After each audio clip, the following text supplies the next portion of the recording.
Cockroach Janata party ಬೆಂಗಳೂರಿಗೂ ಕೂಡ ಕಾಲಿಟ್ಟಿದೆ. Town hall ಮುಂದೆ ಕಾಕ್ರೋಚ್ ಜನ ಆಗ್ರಹವನ್ನ ಮಾಡ್ತಾ ಇದ್ದಾರೆ. ಅಂದ್ರೆ ಕಾಕ್ರೋಚ್ ಸಿಬ್ಬಂದಿಗಳೇನೇನಿದ್ದಾರೆ ಸಭೆಯನ್ನ ಕೂಡ ನಡೆಸ್ತಾ ಇರುವಂತದ್ದು.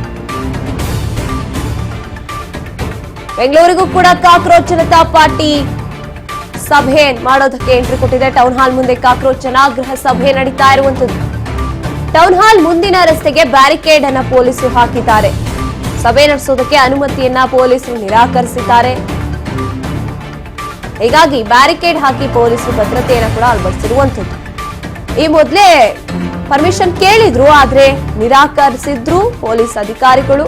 ಈಗ ಮತ್ತೊಮ್ಮೆ ಪ್ರಯತ್ನ ನಡೆದಿದೆ ಸಭೆಯನ್ನ ನಡೆಸೋದಕ್ಕೆ ಕಾಕ್ರೋಚ್ ಜನತಾ ಪಾರ್ಟಿ, ಆದ್ರೆ ವಿರೋಧ ವ್ಯಕ್ತವಾಗಿರುವಂತದ್ದು. ಪೊಲೀಸ್ ಭದ್ರತೆಯನ್ನ ಅಳವಡಿಸಿದ್ದಾರೆ. ಹೀಗಾಗಿ ಟೌನ್ ಹಾಲ್ ನಲ್ಲಿ ನಮಗೆ ಅವಕಾಶ ಬೇಕು ಸಭೆಯನ್ನ ನಡೆಸೋದಕ್ಕೆ ಅಂತ ಕಾಕ್ರೋಚ್ ಜನತಾ ಪಾರ್ಟಿ ಕೇಳಿದ್ದು.